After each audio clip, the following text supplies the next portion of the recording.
Hello and welcome to Fantasy Author Reacts. I'm your fantasy author for the day, Jacob Penrod, and today we are reacting to Falsettos. Now, I'm going to be honest with you all.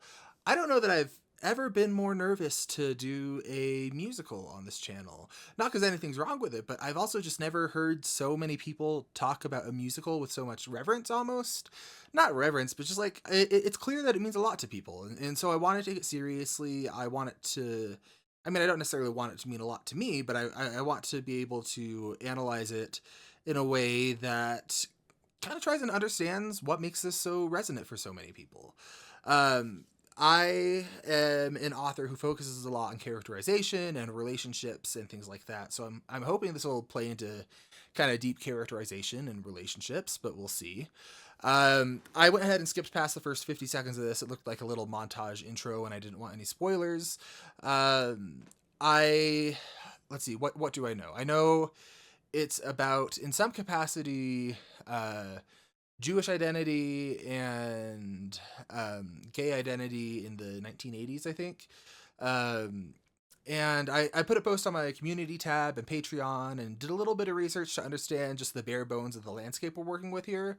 But I tried to avoid any plot spoilers or anything like that. A few people started to say something about the structure being unique, but I kind of let my eyes glaze over because I didn't want spoilers with that. So it might be a unique structure in some way, and I'm excited for that too.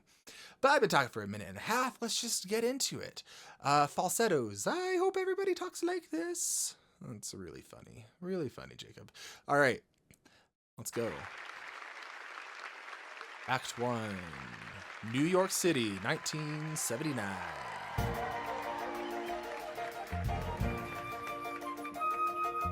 What's that? Like biblical robes? Wait, did they say torn meniscus? I don't want to skip over anything because I'm going to take this apart like I did Hamilton in theory, if it can support it.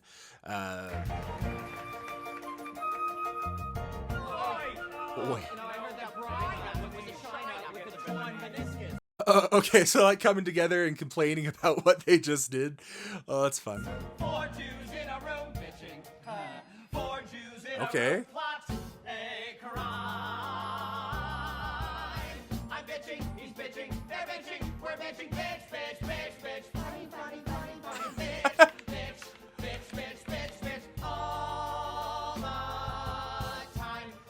So are they doing like a stage? Oh, that's a lovely crucifixion pose. So are they doing like a stage production in universe, or is this supposed to be like symbolic and setting a tone? I could see it going either way. But the repetition of four Jews in a room bitching, for a moment scared me. Because I thought we might be in for like a English dub of Ghost Stories situation here, which I am not prepared for. I'm not prepared for that, and that's probably never coming to this channel. But I also, I like it's clearly meant to be taken not as a joke necessarily, but as a tone setter. Like they're coping with problems by like this self-deprecating painting of their communication as bitching.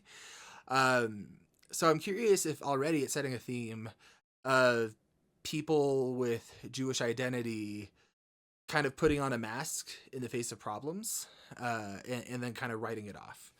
But I'm analyzing the line four Jews in a room bitching, so we'll see. What do they do for love? What do they do for love? Four Jews in a room. What do they do for love? Okay, so that's a quick theme stated right there. Bitching. Four Jews in a room. Stew. They stew to parade. Stew to parade. I'm Jewish. I'm Jewish. Half Jewish. Bitch, funny. Okay, so I wonder with this character who's half Jewish, he's kind of marked as the odd one out in this lineup, where we have fully Jewish characters and then half Jewish. And I don't know the Jewish community well enough to know if that's a big deal. But I do know narratively that is kind of like, in terms of just the meter of the song, it helps mix it up and keep it interesting. But in terms of the story, it is a little signifier of him being a little different in some way. I also learned in my research that this was an era of Jewish people in America kind of grappling with the preservation of their identity alongside enjoying the kind of socialization into American life. I didn't get a lot of intricacies into that. I didn't have I didn't want to research it so much I spoil myself on the musical, but I am curious if this is also signifying that Jewish culture and identity is going to be a key part of these characters, and that this one on the left, who I think is Elder Price, is an odd one out in some way, either because of his half Jewish identity, or it's using that as a narrative flag to let us know as an audience that something is up, where he doesn't quite fit in with the others. Funny, funny, funny, bitch, bitch, bitch, bitch, bitch, bitch, nine. Slavery. Goodness.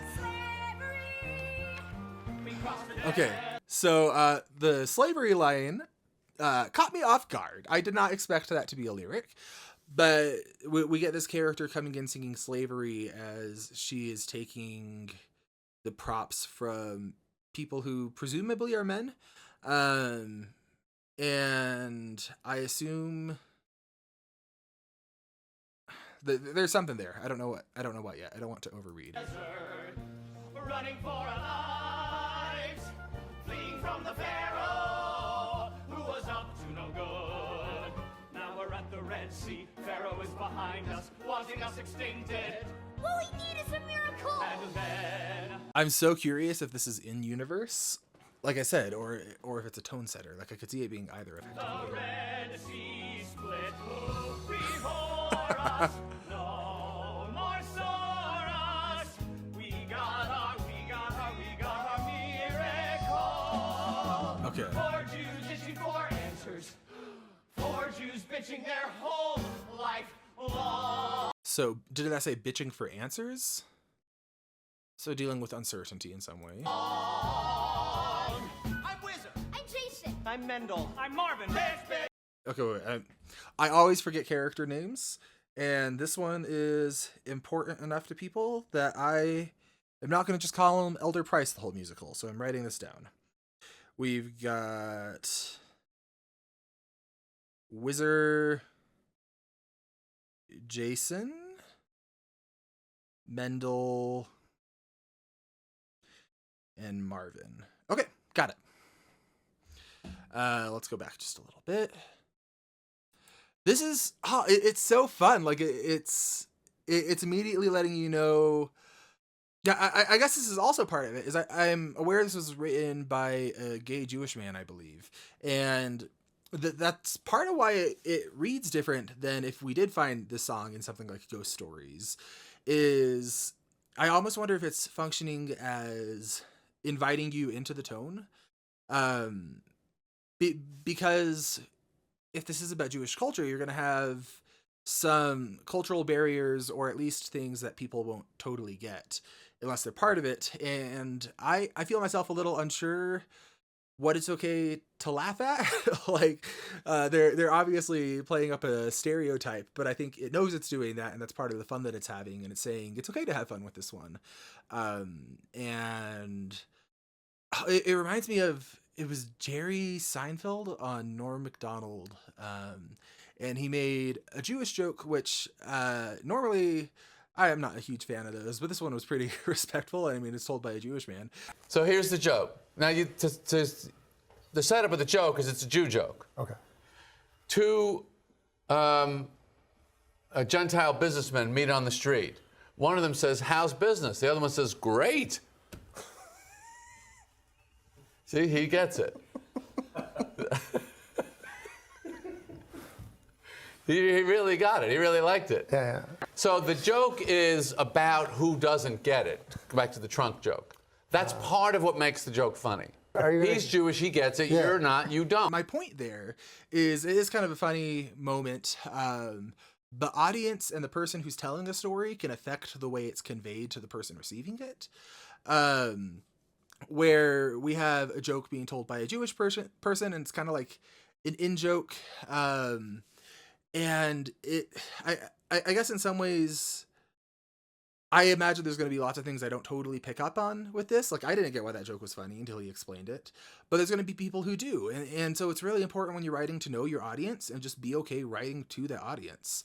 And I'm curious if we're going to get more of that as this goes, like specific customs or things like that. 4 Jews bitching their whole life long. I'm Wizard. I'm Jason. I'm Mendel. I'm Marvin. Bitch, bitch, bitch, bitch. Funny, funny, funny, funny, bitch. Bitch, bitch, bitch, bitch, bitch. Bicycle. In case of smoke, please call our mothers on the phone and say their sons are all on fire. Okay, so we get this character who's presumably his mother, still tending to all of them, but they're shedding the biblical robes into like everyday attire. So I think it was just a tone setting piece. That's fascinating. We are manipulating people and we need to know our worst sides aren't ignored. We are manipulating people and we need to know our worst sides aren't ignored. So kind of like setting a tone of self-deprecating humor too in some ways. But that goes back to that clip that I just played as well. Invested will in time pay wisely. We do not tippy toe. We charge ahead to show. We're good in bed. Excel in bed. We smell in bed. Where is the bed? I love the bed. Who has the bed? I want the bed. Who stole the bed? Who stole the bed? I lost it twice. Are they building the set? The bed is 4 Jews in a room bitching. Whee! Are they... No way. Did they use that cube in the center to build the set that they're using for the musical? I'm going to get real artsy-fartsy for a second, but I'm curious if that's not just a cool effect, but it's also symbolic of taking something that's cohesive and put together and taking it apart to build something new. That's going to sound smart if that has anything to do with this musical. Otherwise, I'm just going to sound like a pretentious asshole. 4 Jews talking like Jew-ish men. I'm neurotic, he's neurotic, they're neurotic, we're neurotic, bitch, bitch, bitch, bitch. Funny, funny, funny, funny. I'm nauseous. See, I don't know Jewish culture very well, but I know neuroticism. I can do that. That's interesting. They're all kind of pointing that out. That's fun. More of that self-deprecation. I'm nauseous. I'm simple. I'm Jewish. Slavery, slavery. Bitch, bitch, bitch, bitch. Funny, funny, funny. So she's cleaning up after their messes. Neurotic, they're neurotic, we're neurotic, I'm neurotic, he's neurotic, we're neurotic, bitching. 4 Jews in a room. 4 Jews in a room. Slavery, slavery. 4 Jews in a room bitching. Bitch, bitch, bitch, bitch, bitch, bitch. Now and then. So it's interesting that she's not a part of it, because I thought at first it was an in-universe performance, but there's a separation between them and her, whose name I didn't get. Can't lose. Loose screws. 4, 1, 2, 3, 4, 5. Oh, okay.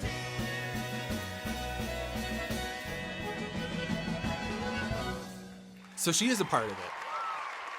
I wonder if I should read that she didn't, like, she still seems kind of on the outside with how it was choreographed and written, or if that's just how the song progresses. Jotting it down in my mind, but I'm not sure if it's going to be a thing. Well, the situation's this. I do Tell not me. wish to offend. I divorced my wife, I left my child, and I ran off with a friend. But I saw how you looked at him. Yeah, friend my ass.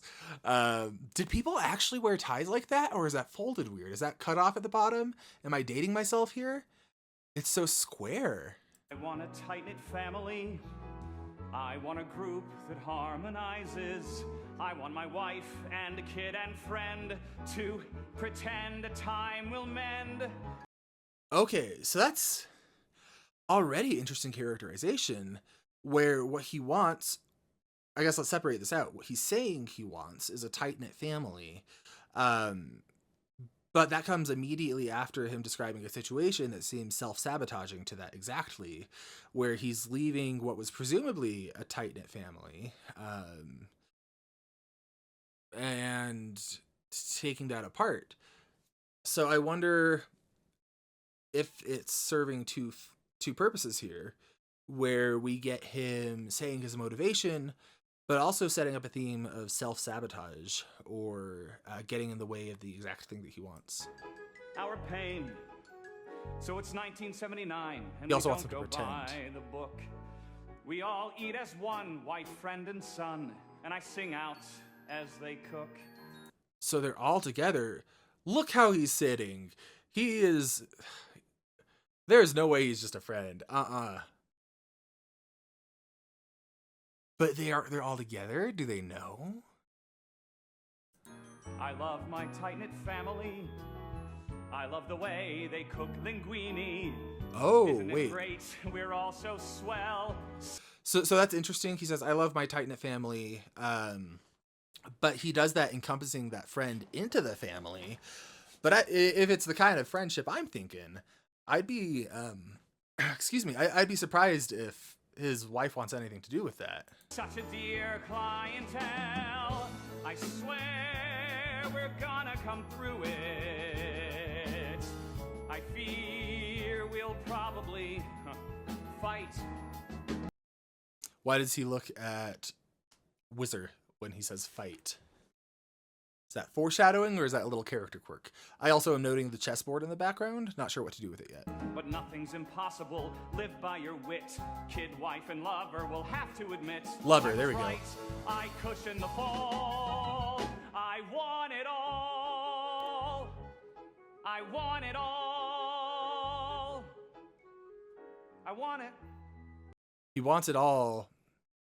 But it seems, I wonder if he just doesn't realize what he has or he actually wants more.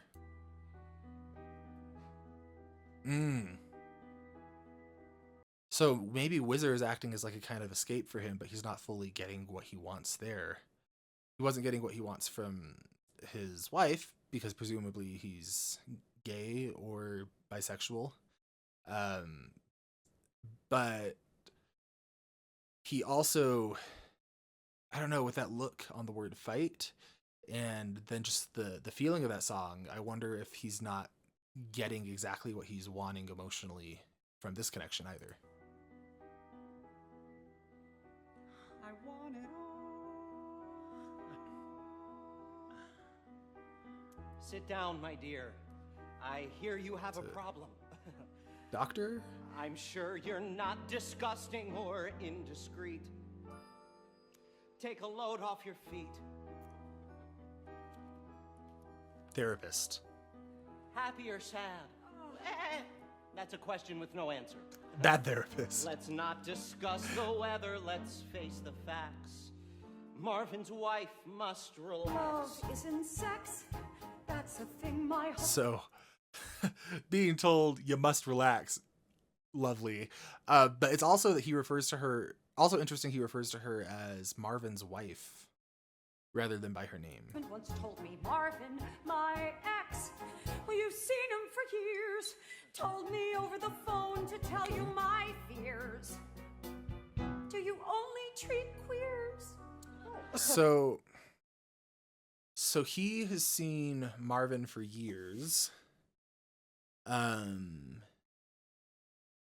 then we have... He's also seeing Marvin's wife. I know in some circles that scene is like an ethical breach, or at least a gray area. I'm curious if that's setting that up here. That he's not necessarily the cleanest with ethical guidelines with his work, or if it's just at a different time. No. No. Breathe deep, Okay. my dear. You'll find me understanding. Your pain is a priori. Unfold your untold story. Now to break bread, loosen your glands. Put your head in my hands. Everything he wanted, it's time I put it all together.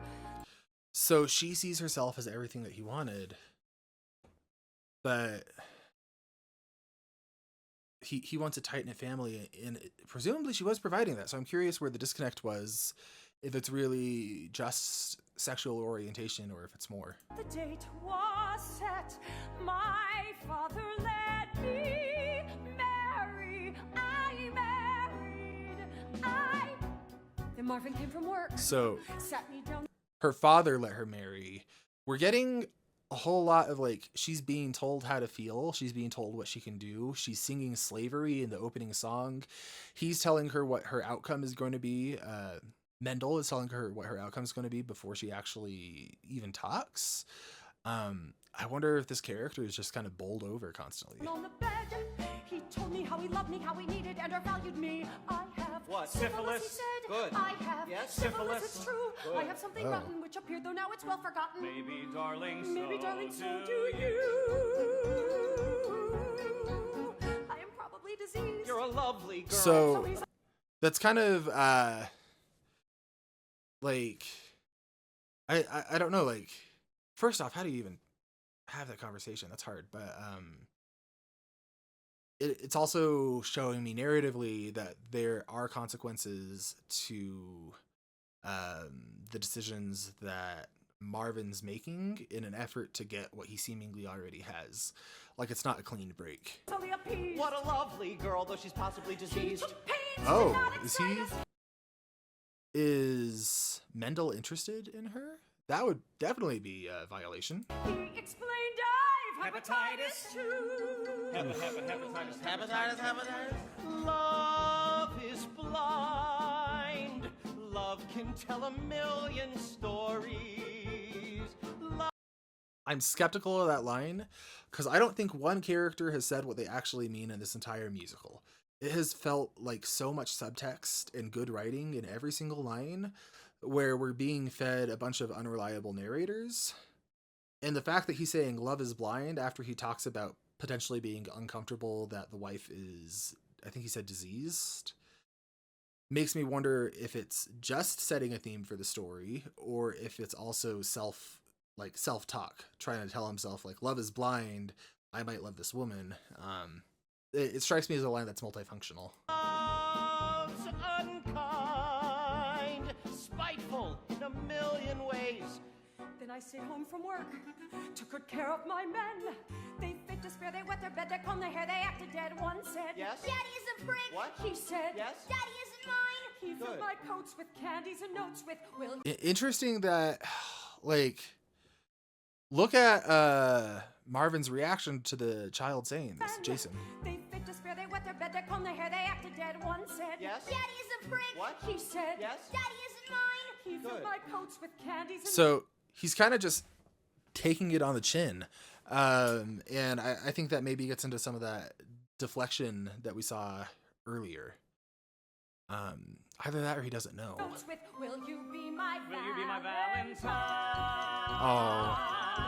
And he turns to Whizzer. It's harder to Oh, believe. don't be so cute, you're having an You're a affair. damaged girl. I have a scalpel up my What a sleeve. damaged girl. Do not ever slit your wrists. I missed him, he's still missing. Don't make noise, but Daddy's kissing. So she knows. Love is And then there's more of that immediate downplaying of the issue. Okay. blind. Love can tell a million stories. So I think they're saying different things here. Look at his body language and what he's been saying, where I think he's interested in her, whereas she's self-soothing in some ways by saying love is blind. She's saying like, he's doing all this to me. Marvin is doing all this stuff and it's so hurtful, but I still love him. I'm seeing the same line being used in different ways between characters, and that's such clever writing. Love's unkind, spiteful in a million ways. Love is blind. Love can tell a million stories. And they're all joining in. Love's unkind, spiteful in a million ways. Love is crazy, love is often boring, love stinks, love is pretty often debris. Okay, so something has hurt him. Spiteful in a million ways.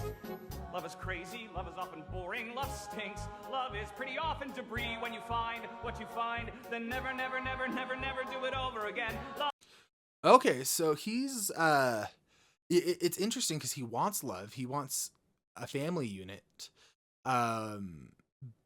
But he's very jaded by love. Like he's holding it together while his son is saying, unkind things about him. But whether it's romantic love or platonic love or familial love, he's got some outlook on it where it's just not great. Love reads like a bad biography. All the names are changed to protect the innocent. Whoa, that was such a... Okay, wait. Love reads like a bad biography. All the names are changed to protect the innocent. That seems like a loaded line. Okay. Like a bad biography. Biographies are made to tell the story of someone. A good one would be raw and intimate, letting you into their internal world. A bad one would be the opposite of that. So, performative, distant, and keeping you out. All the names are changed to protect the innocent, implies some kind of shame, maybe? Or if there's innocence, then by hiding... I guess I'm seeing it's a love that's seen but not felt, maybe. Like if names are changed to protect the innocent, that implies the love is harmful. And by having this distance, by changing the names, you're putting up barriers to protect innocence, but that also damages the biography itself. So I don't know if it's with his ex-wife or with Whizzer, but that line is telling me, or just generally, that line is telling me that love for him is something where he wants the opposite of that. He wants connection. He wants a good biography. He wants engagement, but it's being met with distance and kind of inauthenticity. Wow, that's a fascinating line that does so much with so little.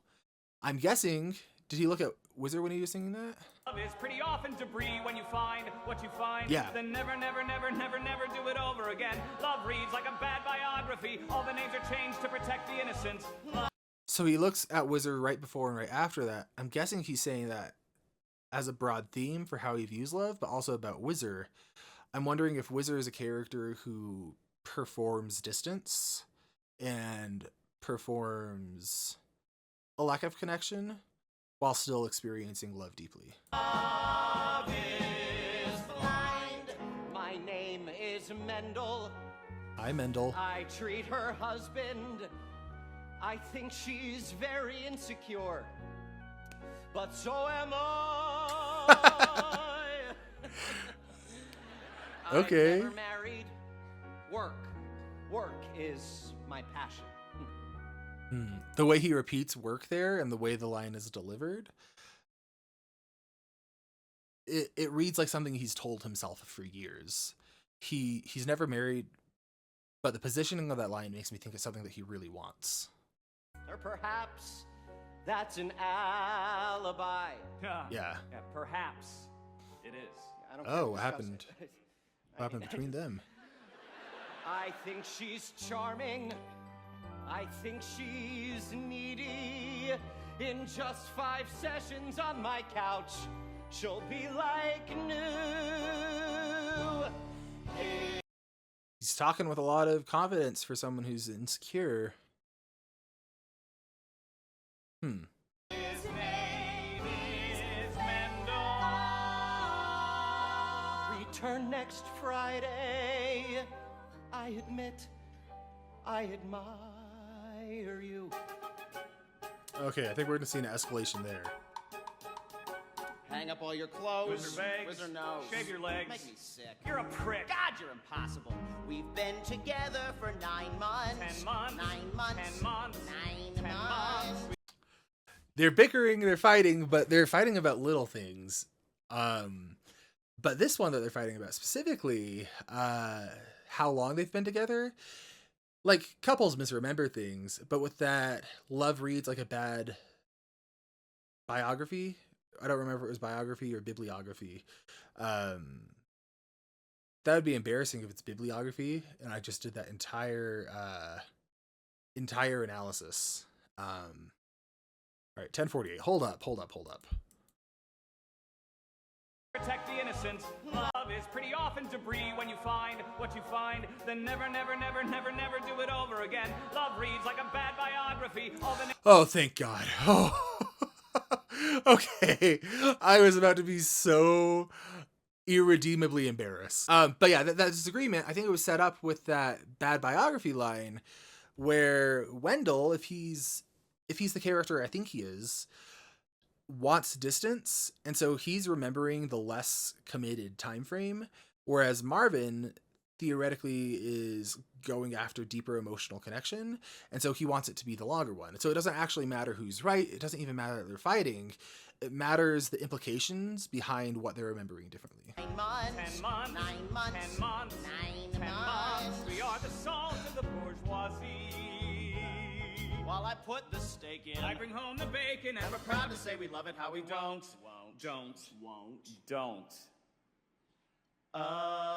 Agree. They fight a lot.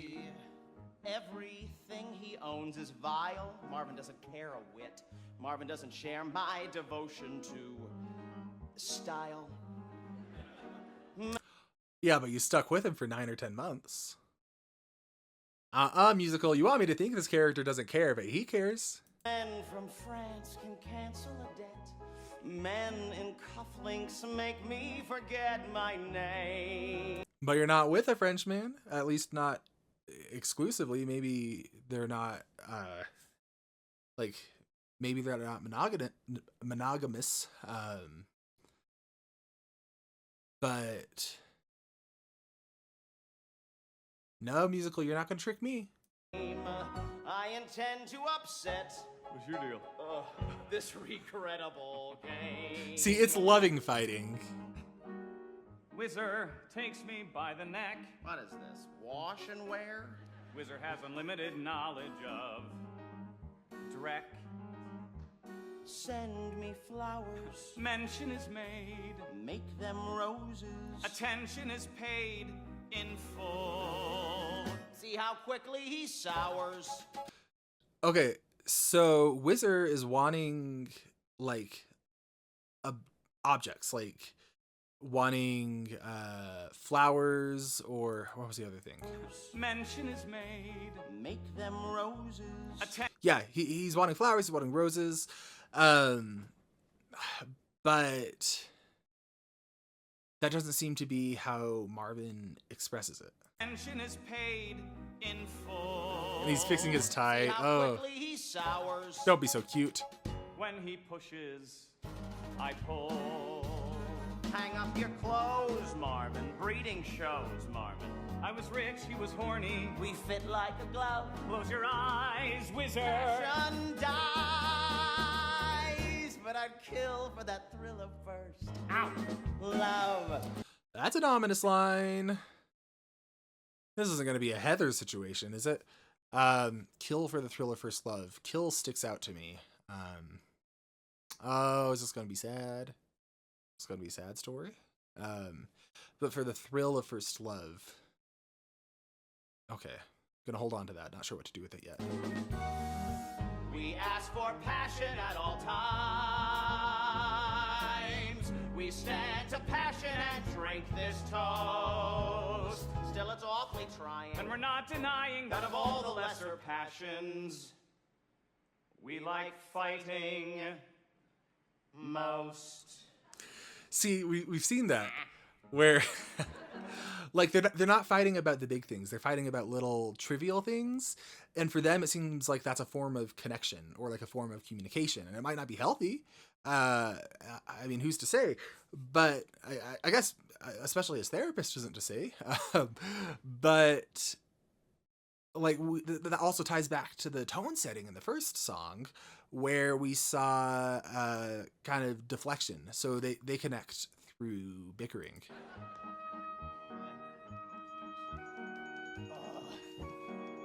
Whizzer screws too much to see. What a joy's monogamy. What a joy is saving his joys for one So they're not man. monogamous. Leave me. Love me. Don't be a fool. Want me. Feed me. So immediately he's saying, like, you got a problem with it, leave. But I don't buy that. I don't buy that. I think Something in me tells me that if Marvin left, Whizzer would be devastated. No one's so cruel and cheap. What I love, I devour. What you love, you devour. What I covet, I keep. Oh, no, isn't that right, Whizzer? Oh, let's both fight, Whizzer. I was trained in karate. I'm best when I cheat, so I'll cheat. Whizzer and I'll shove. And I'll kill for that thrill of first love.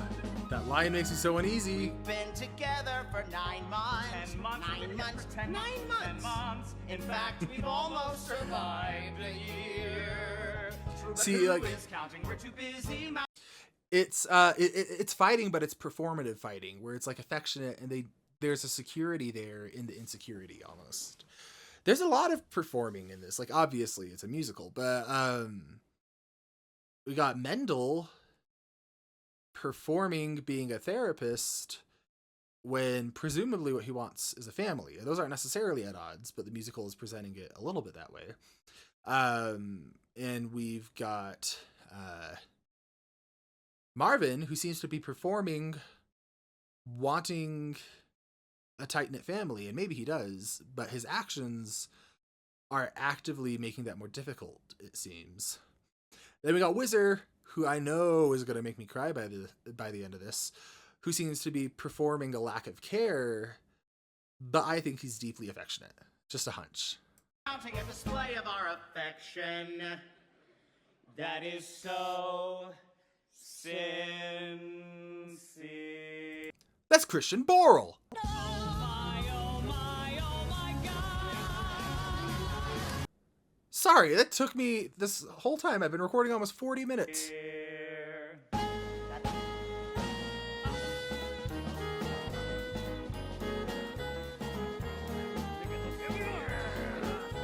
Stop being so cute. I don't want to root for this couple.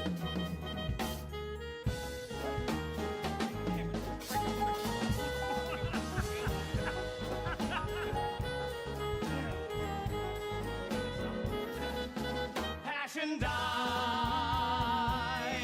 Passion dies. All right. If they say I would kill for the thrill of first love one more time, I'm going to be... I would kill for that thrill. I would kill for that thrill of first love. For that thrill, I would kill for that thrill of first love. Love. Love.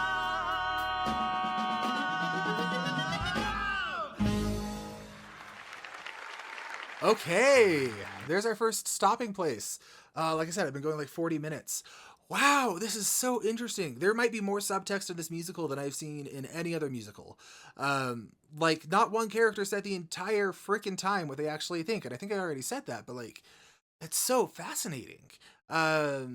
We've got these characters who all seem deeply performative, but strike me as masking something a lot deeper inside. And I hope I'm getting that right, but we'll see. Wow, I'm especially brought in by that opening musical number, which did admittedly make me nervous. But it's such a bold technique to open on. And I think it did a really good job setting the tone of like the quote unquote bitching that you're going to see is kind of how they're connecting together. And it's also serving as a mask in some ways of genuine problems. Wow, this is so interesting. I'm excited to keep on going. If you like this, I'm going to have more over on Patreon. And if you're already on Patreon, thank you so much. And I'll see you all in the next one. Like I said, I hope you enjoyed. I'm real freaking nervous about this one.